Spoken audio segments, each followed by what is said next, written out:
বিসমিল্লাহির রহমানির রহিম। এখন আমরা পাঠ করব আল্লামা ইকবালের প্রজ্ঞানচর্চায় ইরান বইয়ের দ্বিতীয় অধ্যায়, গ্রিক দ্বিত্ববাদ, ইরানের নিওপ্লেটোনীয় আরস্তপন্থীগণ। আরব বিজয় থেকে ইরানীয় চিন্তাধারার ইতিহাসে একটি নতুন যুগের সূচনা হয়। কিন্তু নাহওয়ান্দ আরবের দুর্ধর্ষ মরুসন্তানদের সমরস্পৃহার হাতে ইরানের রাজনৈতিক স্বাধীনতার সমাধি রচিত হয়ে থাকলেও তাতে এই সুপ্রাচীন জাতির মনোজগতে বিশেষ রেখাপাত ঘটেনি। উপরে বিপর্যয়ের ঝড়ে তাদের মনোগতি ভিন্নমুখী হয়ে ছড়িয়ে পড়েছে বটে, কিন্তু ভেতরে জোরস্ট্রীয় ঐতিহ্যে লালিত বুদ্ধিবৃত্তির স্বাধীনতা তাদের অক্ষতই রয়ে গেছে। বস্তুত আরব বিজয় থেকে ইরানীদের জীবনে যে রাজনৈতিক প্রভাব আরম্ভ হয়, মুসলিম দর্শন জগতের আর্য ও সমিতীয় চিন্তাধারার সংঘাতের এবং ক্রমশ বোঝাপড়ার। বাহ্য দৃষ্টিতে দেখা গেল যে ইরানি জাতি ইসলাম ধর্ম গ্রহণ করল, অর্থাৎ ইসলামের খোলসের নিচে আত্মগোপন করল। কিন্তু আসলে এ হল ইসলামকেই মনোবিকাশের ক্ষেত্রে চুপে চাপে আর্য চিন্তাধারার রূপান্তরের নামান্তর। প্রতীচ্যেও ইতিপূর্বে অনুরূপ ঘটনা ঘটেছিল। সেখানে খাঁটি সমিতীয় খ্রিস্ট ধর্মের ব্যাখ্যাদাতার আসন ক্রমশ মানসিক ধৈর্য ও ঐশ্বর্য বলে হেলনীয় ভাবুকদের দলে চলে যায়। এ দুক্ষেত্রেই ফল ফলেছিল আশ্চর্যজনকভাবে একই রকম। এই দুক্ষেত্রেই ব্যাখ্যাদাতার বুদ্ধিবৃত্তি নিয়োজিত হয়েছিল একই উদ্দেশ্যে, ব্যক্তিমনের উপর বাইরে থেকে চাপিয়ে দেওয়া অবিসংবাদিত কানুনাদির কঠোরতাকে একটু একটু করে সহনযোগ্য করে দাঁড় করানো। এক কথায় এ হলো বাহ্যিককে আন্তরিক করে তোলা। একদিকে অবশ্য বলা যায় যে গ্রিক চিন্তাধারার সাথে পরিচিত হবার পর ইরানীদের নিজস্ব বিশিষ্ট মনোবিকাশের পথ নিজ স্বচ্ছন্দ গতি হারিয়ে ফেলেছিল। কিন্তু অন্যপক্ষে এও স্বীকার করতে হবে যে এই গ্রিক চিন্তাধারার সংস্পর্শে আসার পর থেকেই ইরানীয়রা বিজেতা আরবদের আরোপিত জীবন পদ্ধতিকে নবতর রূপে রূপান্তরিত করতে সক্ষম হয়েছিল। এখান থেকে সূত্রপাত হয় ইরানীয়দের প্রাক ইসলামী বিষয়নিবিষ্ট দর্শন চিন্তার বদলে বিষয়গত বা প্রত্যক চিন্তারীতির, যা পরবর্তীতে উত্তরোত্তর বিস্তার লাভ করতে থাকে। আমার মনে হয় বিশেষ করে এই বৈদেশিক চিন্তার প্রভাবেই অষ্টম শতাব্দীর শেষ ভাগে এদের পুরনো অদ্বৈতবাদের যখন পুনরাবির্ভাব ঘটে, তখন তা আসে নবলব্ধ আধ্যাত্মিকতার আলোকে অনেকখানি বিশেষায়িত হয়ে। এই অদ্বৈতবাদী ক্রমবিকাশের ফলে ইরানীয়দের আলোক অন্ধকার সমন্বিত দ্বিত্ববাদের পুনর্জীবন ঘটায় এবং তাকে নবতর আধ্যাত্মিক মর্যাদায় আবিষ্টিত করে।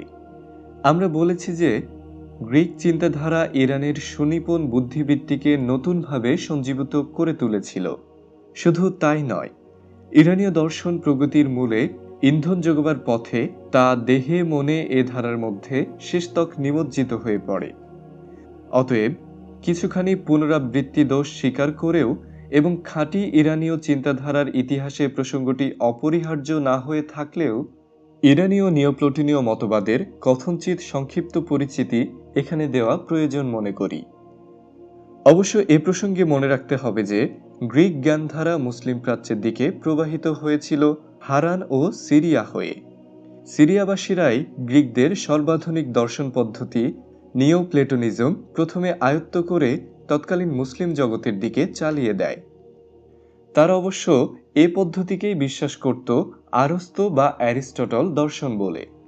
এ এক আশ্চর্যের ব্যাপার যে আরবি ও ইরানি মুসলিম দার্শনিকেরা অনেকদিন ধরে আরস্তো ও আফলাতুন অর্থাৎ প্লেটোর খাঁটি দর্শন পদ্ধতি কি তা নিয়ে তীব্র তর্ক ও বাদানুবাদে সময়ক্ষেপণ করেন। কিন্তু তাদের কেউই চিন্তা করে দেখেননি যে এক্ষেত্রে খাঁটি জিনিসের সন্ধান পেতে হলে এবং তার বিশদ বিবরণ জানতে হলে তাদের জন্য বিশেষ দরকার ছিল গ্রিক ভাষার সাথে পরিচিত হবার। এ ব্যাপারে তাদের অজ্ঞতা এমন প্রকাণ্ড ছিল যে প্লাটিনাসকৃত এন্নেডসের একটা সংক্ষিপ্ত অনুবাদকে তারা আরস্তোর ধর্মতত্ত্ব বলে গ্রহণ করেছিল। গ্রিক দর্শনের দুই দিকপাল সম্বন্ধে পরিষ্কার ধারণায় আসতে তাদের শতাব্দীর পর শতাব্দী কেটে গিয়েছিল। তবুও সন্দেহ হয় যে শেষতক তারা এদেরকে এবং এদের মতবাদকে আলাদাভাবে চিনে নিতে পুরোপুরি সক্ষম হননি। ইবনে সিনা অর্থাৎ অ্যাভিসেনা অবশ্য আল ফারাবি ও ইবনে মাসকওয়াইহ থেকে স্বচ্ছতর জ্ঞান রাখতেন এবং মৌলিক চিন্তার দিক দিয়েও তিনি অগ্রণী ছিলেন। আন্দালুসীয় আবু রুশদ অর্থাৎ অ্যাভেরোয়েস তার পূর্বসূরিদের চেয়ে অধিকতর আরস্ত অনুসারী ছিলেন বটে, কিন্তু তবুও তিনি আরস্ত দর্শনের পুরোপুরি অনুধাবনে সক্ষম হননি। অবশ্য হীন অনুকরণ প্রভৃতি দোষ তাঁদের দেয়া যায় না। অনুবাদকদের কল্যাণে গ্রিক দর্শন যেভাবে অদ্ভুত ও অসঙ্গতিপূর্ণ রূপ নিয়ে তাদের সামনে প্রতিভাত হয়েছিল, তার মধ্যে থেকে এর সঙ্গত ও মার্জিত রূপ আবিষ্কার করবার অন্তহীন প্রয়াসেই তাদের সাধনাময় জীবন কেটে যায়। বলতে গেলে আরস্তো ও আফলাতুনের প্রতিষ্ঠিত তথ্যাবলী তাদেরকে পুনরাবিষ্কার করতে হয়েছিল। তাদের ভাষ্যাবলী পর্যালোচনা করলে দেখা যায় যে প্রকৃতপক্ষে এসব ব্যাখ্যার চেয়ে বরং নতুন আবিষ্কৃতির পর্যায়ে পড়ে। যে দুরবস্থায় তারা পড়েছিলেন তাতে তাদের পক্ষে নতুনভাবে চিন্তা করে জ্ঞানের পরিধিকে বাড়িয়ে তুলবার অবকাশ ছিল না। কিন্তু এই পর্বত প্রমাণ আগাছা ও জঞ্জাল ঘেঁটেও আজীবন ধৈর্য ও সাধনার বলে তারা সত্যকে পুনরাবিষ্কার করতে দৃঢ়পদে এগিয়ে গেছেন, এ কথা স্বীকার করতেই হবে। এই কটি কথা বলে এখন আমরা গ্রিক দর্শনের ইরানি অনুসারীদের কয়েকজনের বিষয় উল্লেখ করব। নাম্বার 1, ইবনে মাসকওয়াইহ। তার মৃত্যু হয়েছিল 1030 খ্রিস্টাব্দে। প্রসঙ্গত সারাক্সি, ফারাবি এবং চিকিৎসাবিদ রাজির নাম এসে পড়ে। সারাক্সি, যার মৃত্যু হয়েছিল 899 খ্রিস্টাব্দে, তিনি আরবীয় দার্শনিক আলকিন্দির শিষ্য ছিলেন। দুর্ভাগ্যবশত তার কোনো পুস্তক আমাদের হাতে এসে পৌঁছায়নি। ফারাবি ছিলেন তুর্ক বংশ সম্ভূত। তার দর্শনতত্ত্ব এখানে কিছুটা অপ্রাসঙ্গিক। চিকিৎসাবিদ রাজি, যার মৃত্যু 932 খ্রিস্টাব্দে, তার চিন্তাধারা ছিল খাঁটি ইরানীয়। তিনি আলোককে মনে করতেন প্রথম সৃষ্ট বস্তু বলে এবং বস্তু, স্থিতি ও কালকে মনে করতেন চিরন্তন বলে। এরপর সুপ্রসিদ্ধ দার্শনিক আবু আলী মোহাম্মদ ইবনে মোহাম্মদ ইবনে ইয়াকুবের প্রসঙ্গে আসা যায়। সাধারণত তিনি পরিচিত ছিলেন ইবনে মাসকওয়াইহ নামে। তিনি বুয়াইহি সুলতান আদাদুদ্দৌলার খাজানচি ছিলেন। তিনি একাধারে ছিলেন তখনকার দিনের একজন প্রসিদ্ধতম আস্তিক্যবাদী চিন্তানেতা, চিকিৎসক এবং নীতিবাগীশ। ইরানের ইতিহাস প্রণেতা হিসেবেও তিনি যশস্বী ছিলেন। তার বৈরুতে প্রকাশিত প্রসিদ্ধ গ্রন্থ ফজুল আসঘর অবলম্বনে তার দর্শন পদ্ধতির একটি সংক্ষিপ্ত পরিচয় নিম্নে দেয়া হল। ক. আদিকরণ বা আলটিমেট প্রিন্সিপালের অস্তিত্ব। ইবনে মাসকওয়াইহ এই ক্ষেত্রে আরস্তোর অনুসারী। আরস্তোর বস্তুর গতিশীলতা যুক্তি থেকেই তিনি আরম্ভ করেছেন। বস্তুর সর্বপ্রকার পরিবর্তন সূচিত হয় তার গতিশীলতা থেকে। এই গতিশীলতা ধর্ম থেকে বস্তুকে পৃথক করে দেখা যায় না, কিন্তু এই ধর্ম বস্তুর অন্তর্নিহিত নয়। অতএব গতি হল বাইরে থেকে আরোপিত একটি কারসাজি। এ থেকে বুঝতে পারা যাবে যে বস্তুর অন্তঃপ্রকৃতির বাইরে কোনো একটি শক্তি আছে যা তাকে পরিবর্তনের মধ্য দিয়ে কর্মনিরত রাখে। অন্য কথায় এ হল আদি কারণ। গতিকে বস্তুর অন্তর্নিহিত ধর্ম বলে মনে করা যায় না, কেননা তা বাস্তব অভিজ্ঞতার পরিপন্থী। উদাহরণস্বরূপ বলা যায় যে মানুষের যথেচ্ছ চলাফেরার স্বাধীনতা রয়েছে, কিন্তু এই ধারণা থেকে মনে করা চলে না যে দেহ থেকে বিচ্ছিন্ন হবার পরও মানুষের অঙ্গ প্রত্যাদির যথেচ্ছ চলাফেরা করার ক্ষমতা অব্যাহত থাকবে। অতএব যে কারণে বস্তু গতিশীলতা লাভ করে, সে কারণের পরিবর্তনের সাথে সাথে বস্তুর গতিশীলতাও থেমে যাবে বা পরিবর্তিত হবে। এই কারণের মূল হল আদি কারণ, যে নিজে অনড় থেকে অন্য সব বস্তুকে গতি দেয়। আদি কারণের এই নিশ্চলতা অপরিহার্য, কেননা আদি কারণে গতিশীলতা কল্পনা করা হলে গতির আরম্ভ সম্পর্কীয় প্রশ্নের মীমাংসা আসা অসম্ভব হয়ে পড়ে। এর কারণ পরম্পরার আন্তহীনভাবে পশ্চাদ্ধাবনের প্রশ্ন, অর্থাৎ কোয়েশ্চেন অফ ইনফিনাইট রিগ্রেস, যা কল্পনাতীত। এই স্থিতিশীল গতিদাতা যদি একাধিক হয়ে থাকে, তবে তাদের মধ্যে এমন কোনো প্রকৃতিগত মিল থাকা চাই যাতে তাদেরকে এক শ্রেণীতে দাঁড় করানো যায়। আবার তাদের মধ্যে এমন কিছু পারস্পরিক বৈচিত্র্যও থাকা চাই যাতে তাদের এককে অন্যের থেকে পৃথকভাবে চিনতে পারা যায়। কিন্তু এর জন্য প্রয়োজন আদি কারণসমূহের অন্তর্নিহিত গুণাবলীর মধ্যে উপরিক্ত আংশিক মিল ও আংশিক গড়মিল সমূহের সংমিশ্রণ। কিন্তু তা হতে পারে না, যেহেতু এই সংযোগও হলো গতিশীলতার একটি রূপ এবং গতিশীলতা আদি কারণে অন্তর্নিহিত নয়। আবার আদি কারণ হলো চিরন্তন ও নিরবয়ব। যেহেতু অনস্তিত্ব থেকে অস্তিত্বে আসা গতিশীলতারই অন্যতম রূপ এবং যেহেতু বস্তু সবসময়ই গতির দ্বারা নিয়ন্ত্রিত এবং যা কিছুই নশ্বর এবং যে কোনো প্রকারেই হোক বস্তুর সাথে সম্পর্কিত, তাকে গতিমান থাকতেই হবে। খ. পরমতমের পরিচিতি। সর্বপ্রকার মানবীয় জ্ঞানের আরম্ভ হল অনুভূতি থেকে। এই অনুভূতি ক্রমশ উপলব্ধিতে পরিণতি লাভ করে জ্ঞানকে দৃঢ়তর করে তোলে। বুদ্ধিবৃত্তির প্রাথমিক বিকাশ সম্পূর্ণরূপে নির্ভর করে বাহ্যিক দৃশ্যাবলীর উপর। কিন্তু জ্ঞানের বিকাশের অর্থ হল ক্রমশ বস্তুকে অতিক্রম করে চিন্তা করবার ক্ষমতা অর্জন। চিন্তার আরম্ভ বস্তু থেকে, কিন্তু তার উদ্দেশ্য হল এই প্রাথমিক অবস্থা থেকে নিজেকে পর্যায়ক্রমে মুক্ত করে নেয়া। চিন্তার উচ্চতর স্তরে তা হলে এমন একটি অবস্থার কল্পনা করা যায় যখন কোনো বস্তুর বাহ্যিক অভিব্যক্তি বা অস্তিত্বের সাথে সম্পর্ক না রেখেও সেই বস্তুটিকে মনে মনে ধারণা করা যেতে পারে। এভাবে চিন্তাশক্তির আরও উচ্চগ্রামে মনের শক্তি জমে বস্তু জগৎ থেকে ধারণা বা প্রতীতিতে উপনীত হওয়া যায়।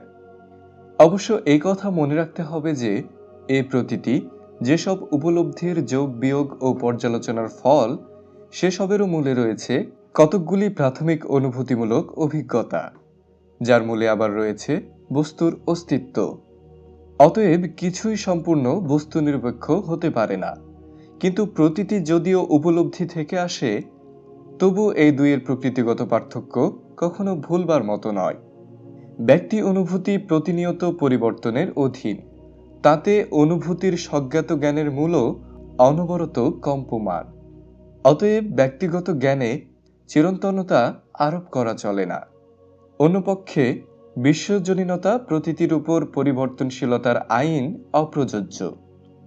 ব্যক্তিত্ব পরিবর্তনশীল, বিশ্বজনীনত্ব অপরিবর্তনীয়। বস্তুর ধর্মই হল পরিবর্তনের কাছে আত্মসমর্পণ। যে যত বেশি বস্তুবন্ধন থেকে মুক্ত, সে তত বেশি পরিবর্তনের আওতার অতীত।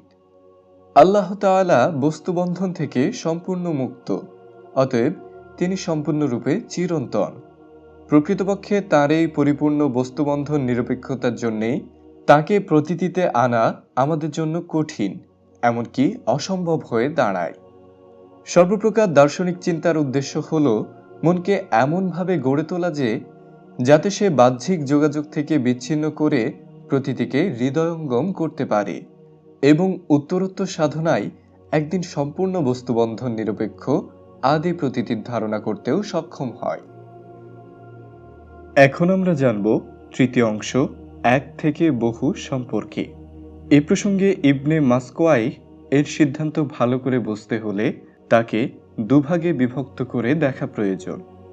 প্রথমত, তার মতে আদিকরণ বা আদিস্রষ্টা বিশ্বজগৎ সৃষ্টি করেছেন কোনো উপাদান ব্যতিরেকে, অর্থাৎ আউট অফ নাথিং। তিনি বলেন, বস্তুবাদীরা মনে করে যে বস্তু অবিনশ্বর এবং আল্লাহ সৃষ্টিকর্ম আকারমূলক। এই কথা অবশ্য স্বীকৃত যে বস্তু যখন এক আকার থেকে অন্য আকারে রূপান্তরিত হয় তখন তার পূর্বেকার আকারের কিছুই অবশিষ্ট থাকে না। কেননা এই পূর্বেকার আকার যদি অন্তর্হিত না হয় তবে তা নিশ্চয়ই অন্য কোনো বস্তুতে চলে যায় বা সে বস্তুতেই থেকে যায়। প্রথম ধারণা প্রতিদিনকার অভিজ্ঞতার বিপরীত। একটি মোমের গোলককে যদি একটি বর্গাকার বস্তুতে রূপান্তরিত করা হয় তাহলে আপনি বলতে পারেন না যে তার পূর্বেকার গোলাকৃতি অন্য কোনো বস্তুতে চলে গেছে।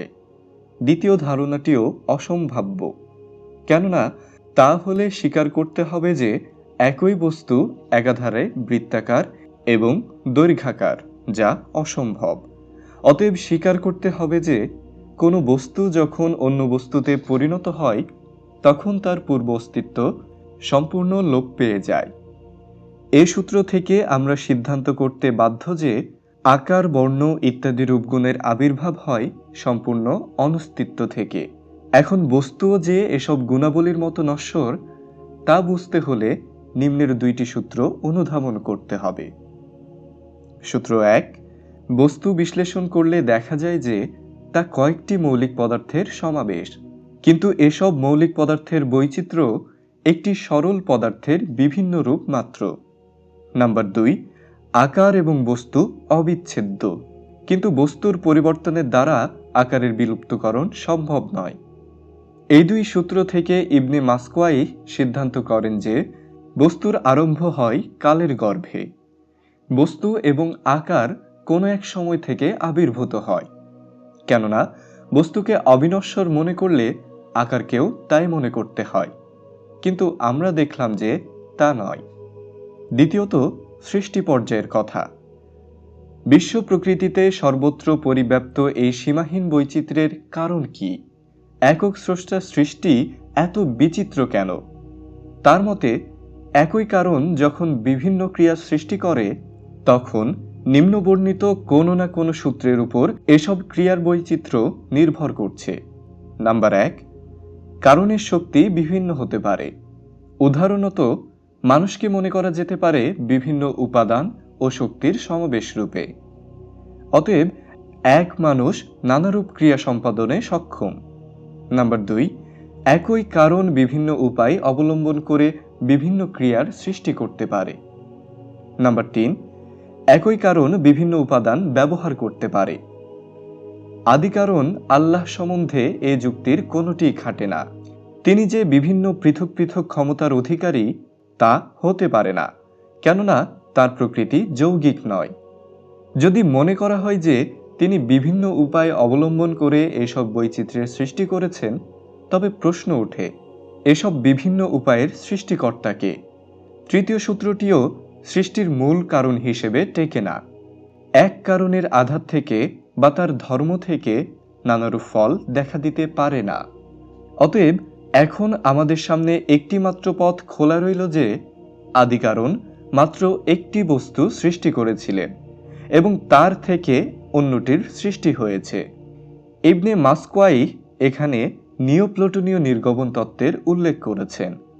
আল্লাহ একটিমাত্র প্রাকাদিম বাষ্পীয় বস্তু সৃষ্টি করেছিলেন, যা ক্রমশ ঘন হতে হতে আদিম বস্তুর রূপ পরিগ্রহ করে এবং বিভিন্ন পরিমাণ ও রূপের পরস্পর সংযোগে বিশ্ব প্রকৃতির অন্যান্য উন্নতর বস্তু ও প্রাণীর অভ্যুদয় ঘটে।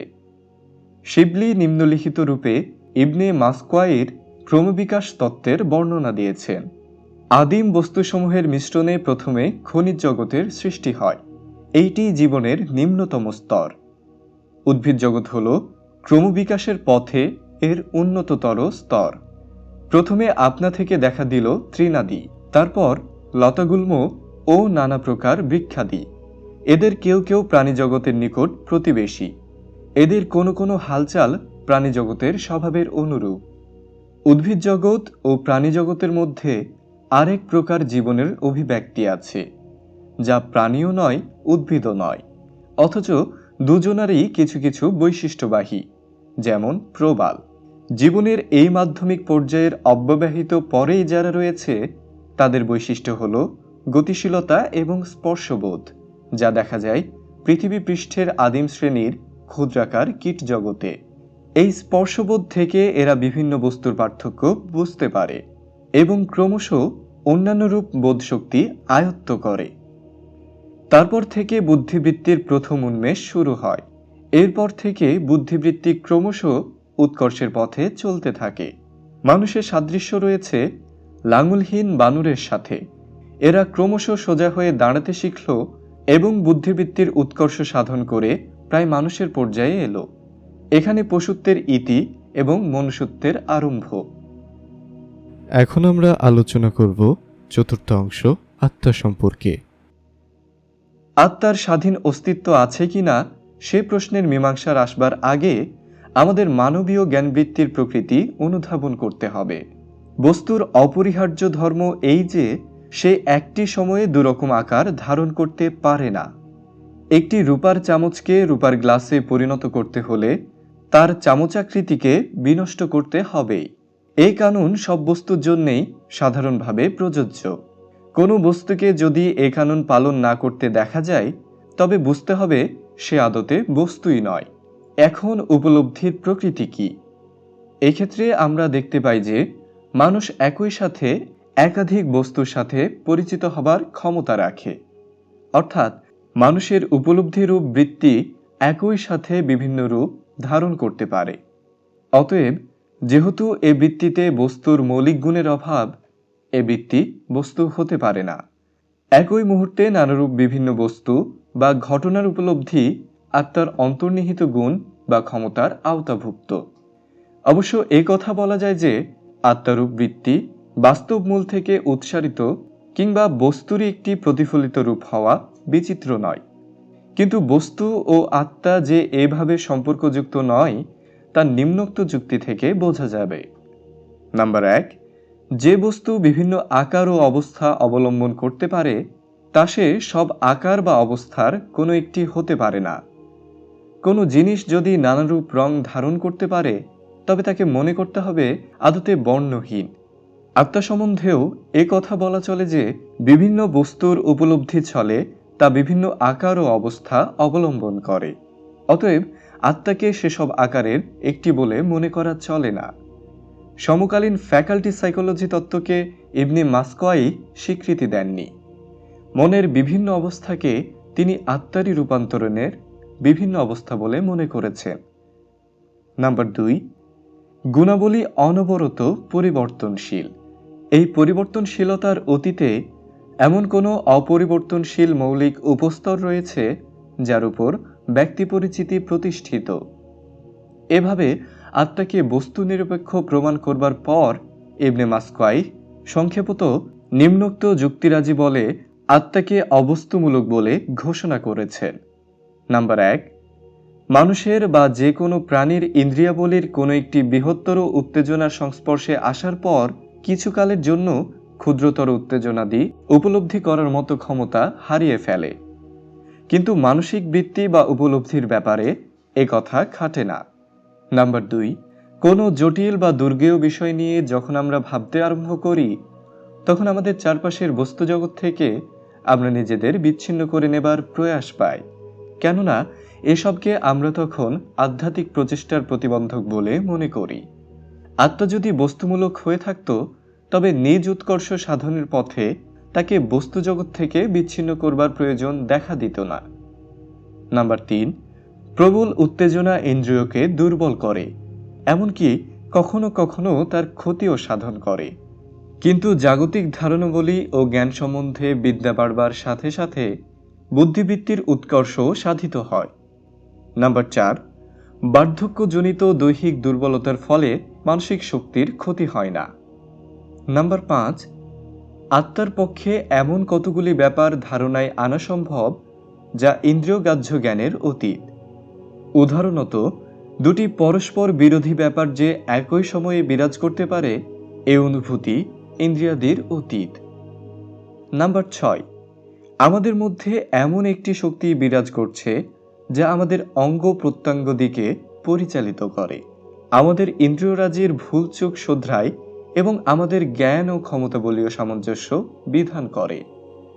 এই সামঞ্জস্য ধর্মী নীতি বা মিলনায়তন নীতি, যা ইন্দ্রিয়াদির মারফত আনিত জ্ঞান ও তথ্যাবলী পর্যালোচনা করে, ইন্দ্রিয়াবলীর সাক্ষ্য বিচার করে এবং তাদের পরস্পর বিরোধী যুক্তিসমূহের যথাযথ মূল্য নির্ধারণ করে প্রকৃত সিদ্ধান্তে উপনীত হয়, তাকে নিশ্চয়ই বস্তুবন্ধনের উপরে অবস্থান করতে হবে। ইবনে মাসকোয়ের মতে এসব যুক্তির একত্র সমাহারে নিঃসন্দেহে একথা প্রমাণিত হচ্ছে যে আত্মা মূলত অবস্তুমূলক। এই বস্তুবন্ধন মুক্ততা গুণেই আত্মা অমর, কেননা মৃত্যুশীলতা বস্তুমূলকতারই অন্যতম বৈশিষ্ট্য। সুপ্রিয় দর্শক, এখন আমরা পাঠ করব দ্বিতীয় অধ্যায়, অর্থাৎ গ্রিক দ্বৈতবাদের শেষ অংশ, ইবনে সিনা বা অ্যাভিসেনার সম্পর্কে, যার মৃত্যু 1037 খ্রিস্টাব্দে। ইরানের প্রাথমিক যুগের দার্শনিকদের মধ্যে একমাত্র আবু আলী ইবনে সিনাই একটি নিজস্ব পদ্ধতি গড়ে তোলার প্রয়াস পেয়েছিলেন। তার গ্রন্থ প্রাচ্য দর্শন এখনও রয়েছে। তাছাড়া বিশ্ব প্রকৃতিতে প্রেমের শক্তির সার্বজনীন প্রভাব ও কার্যকারিতা সম্পর্কে তার মতবাদ বর্ণনার অংশবিশেষও আমাদের হস্তগত হয়েছে। অবশ্য এই প্রবন্ধে তার মতবাদের একটি মোটামুটি পরিচিতি মাত্র আছে। খুব সম্ভব পরবর্তীকালে তিনি এর সম্পূর্ণ ব্যাখ্যা দিয়ে থাকবেন। ইবনে সিনা প্রেমের অর্থ করেছেন বিশ্বরূপের উপলব্ধি, অর্থাৎ অ্যাপ্রিসিয়েশন অফ বিউটি এর প্রেক্ষিতে, এবং প্রেমের এই অর্থ বা সংজ্ঞার দিক থেকে বিবেচনা করে জীবজগৎকে 3টি শ্রেণী বা ক্যাটাগরিতে ভাগ করেছেন, যথা 1. যেসব অস্তিত্ব পূর্ণতম বিকাশ লাভ করেছে, 2. যেসব অস্তিত্ব বিকাশের নিম্নতম স্তরে রয়েছে, এবং 3. যেসব অস্তিত্ব এই দুই মেরুর মধ্যে রয়েছে। কিন্তু এই তৃতীয় শ্রেণীর কোনো বাস্তব স্থিতি বা অস্তিত্ব নেই, কেননা অনেক অস্তিত্ব ইতিমধ্যে পূর্ণতম বিকাশ লাভ করে ফেলেছে এবং অন্যান্যগুলি সে পথে চলমান রয়েছে। ইবনে সিনার মতে আদর্শের দিকে এই অভিযাত্রা প্রেমের সুন্দরের প্রতি প্রগতিরই নামান্তর, এবং তাও পরিপূর্ণতা সামিল। আমরা বাহ্য দৃষ্টিতে সাকারের যে ক্রমবিকাশ দেখি তার মূলে রয়েছে প্রেমেরই প্রেরণা, এবং তা থেকেই সর্বপ্রকার প্রচেষ্টা, গতি ও উন্নতি সূচিত হয়। অস্তিত্বের জন্মগত প্রবণতা হল অনস্তিত্ব থেকে মুক্তিলাভ ও বিভিন্ন আকারের মাধ্যমে নিজের বিশিষ্ট ব্যক্তিত্বকে ফুটিয়ে তুলবার প্রয়াস। চিন্তা বিকাশের পূর্বেকার অবস্থার বস্তুর অস্তিত্ব মৃত সদৃশ, তা যখন প্রেমের অন্তর্নিহিত শক্তি বলে বিভিন্ন আকার গ্রহণ করে, তাতে বিভিন্ন আকার আরোপিত হয়, তখন তাতে আমরা দেখতে পাই সৌন্দর্যের ক্রমবিকাশ বা ক্রমোন্নতি। বস্তুজগতে এই মৌলিকতম শক্তির ক্রিয়াকর্ম নিম্নলিখিত রূপে প্রতিভাত। নাম্বার 1. অচেতন পদার্থে রয়েছে আকার, বস্তু ও গুণের সমাবেশ। প্রেমের রহস্যময় কর্মশক্তির ফলে গুণাংশ পদার্থের সামগ্রিক সত্তার সাথে মিশে থাকে এবং আকার বস্তুর মৌলিক সত্তাকে অবলম্বন করে একের পর এক উন্নতর রূপে প্রতিভাত হয়। নাম্বার 2. প্রেমরূপ শক্তির প্রবণতা হল নিজেকে কেন্দ্রীভূত করা। উদ্ভিদ জগতে একটি উচ্চতর একত্ব বা কেন্দ্রায়িত অবস্থা প্রাপ্ত হয়, কিন্তু এখানে আত্মার অভিব্যক্তির অনেক কিছু বাকি থেকে যায়, যা লভ্য হয় পরে। উদ্ভিদ আত্মার পর্যায় বলি নিম্নরূপ: 1. আত্মকরণ বা অ্যাসিমিলেশন, 2. উন্নয়ন বা গ্রোথ, এবং 3. পুনরুৎপাদন বা রিপ্রোডাকশন। এসব পর্যায় কিন্তু আসলে প্রেমের অভিব্যক্তির বিভিন্ন দিক ছাড়া আর কিছুই নয়। আত্মস্থকরণ আকর্ষণের এবং বাহ্যিককে আন্তরিকে রূপান্তরিত করার নিদর্শন। উন্নয়ন হল অস্তিত্বের বিভিন্ন দিক বা অংশকে উত্তরোত্তর সামঞ্জস্যে আনয়নের কার্যক্রম। পুনরুৎপাদনে রয়েছে বংশকে স্থায়ী ভিত্তিতে প্রতিষ্ঠিত করবার প্রচেষ্টা, এও প্রেমেরই এক বিশিষ্ট প্রকাশ। এবং নাম্বার 3, জীবজগতে প্রেমের বিভিন্ন পর্যায়ের ক্রিয়াপদ্ধতির শক্তি আরও সুপ্রকট। উদ্ভিদ জগতের বিভিন্নমুখী আত্মপ্রকাশ ক্ষমতা এর মধ্যে সমগ্রভাবেই রক্ষিত। তদুপরি এতে রয়েছে মানুষ প্রকৃতির আবির্ভাব। এ হলো উন্নয়ন বা সামঞ্জস্যের পথে আরও এক ধাপ অগ্রগতি। মানুষের বেলায় উন্নয়নের এ পর্যায়ের প্রকাশ হলো আত্মচেতনায়। এই প্রকৃতিগত বা সৃষ্টিগত প্রেম, ন্যাচারাল অর কনস্টিটিউশনাল লাভ রূপশক্তি মানুষের চেয়ে উন্নতর জীবের মধ্যেও কার্যকরী।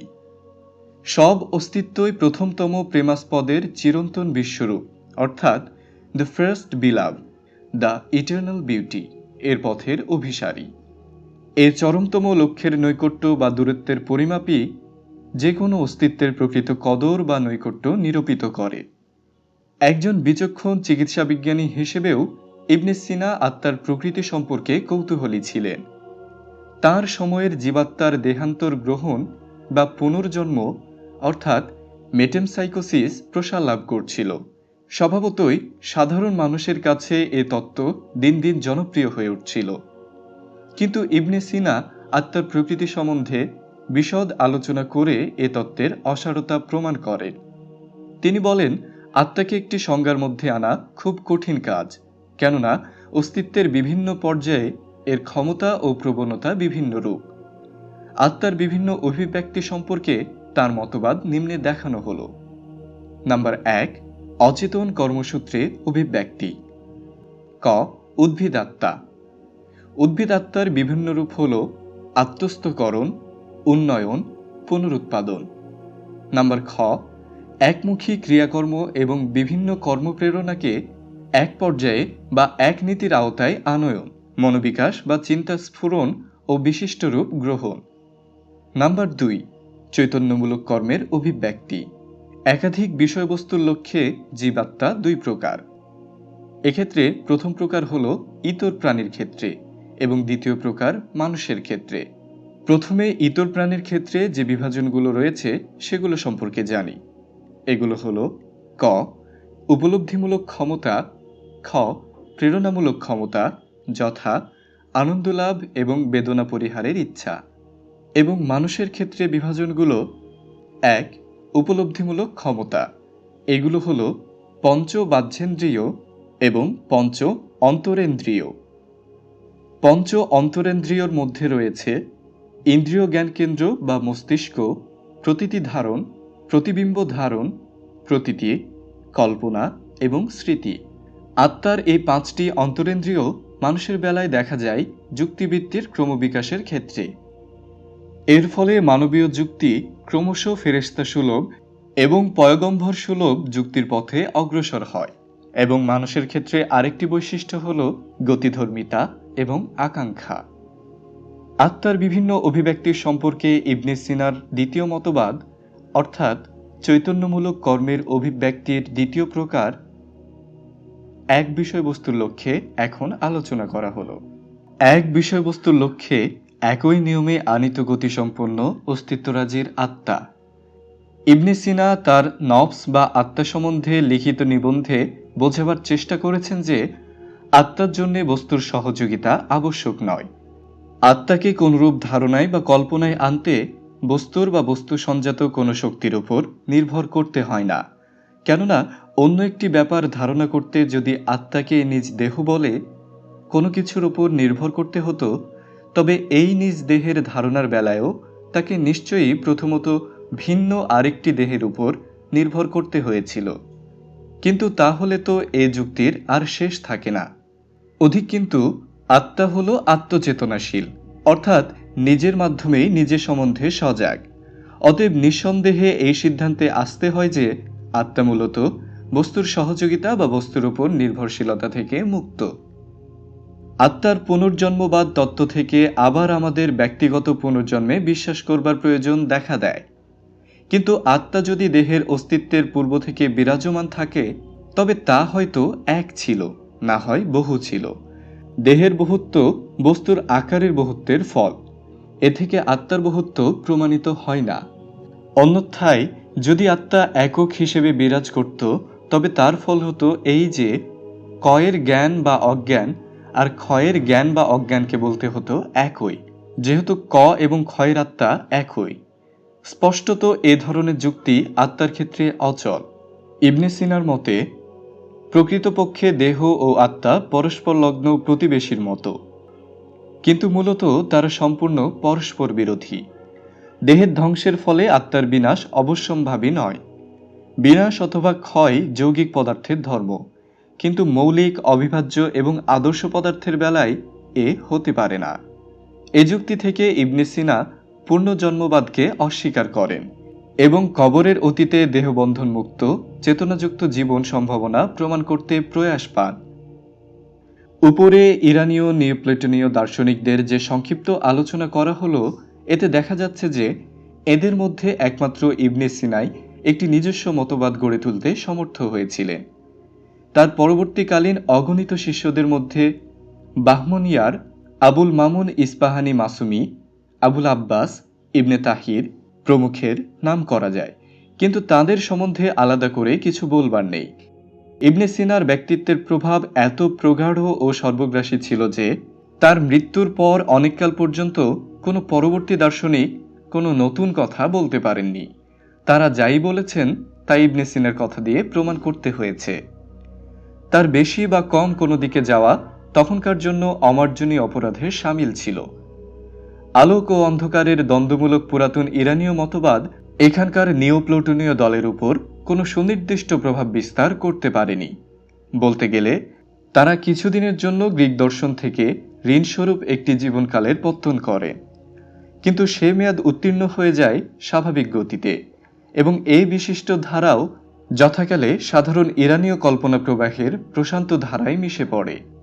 অতএব জোরস্ট্রীয় আমলের প্রথম দিকে যে অদ্বৈতবাদের অভ্যুদয় হয়েছিল, তার সাথে এই নিওপ্লুটোনীয় ভাবধারা সংযোগে ইরানীয় নিজস্ব দর্শন পদ্ধতির যে উৎকর্ষ সাধিত হয়, এই বহিরাগত আন্দোলনের তাই এক্ষেত্রের বিশিষ্ট অবদান।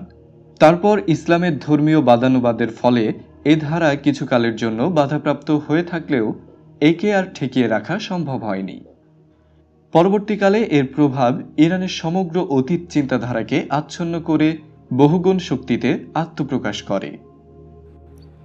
সুপ্রিয় দর্শক, আজকের পর্ব এ পর্যন্তই।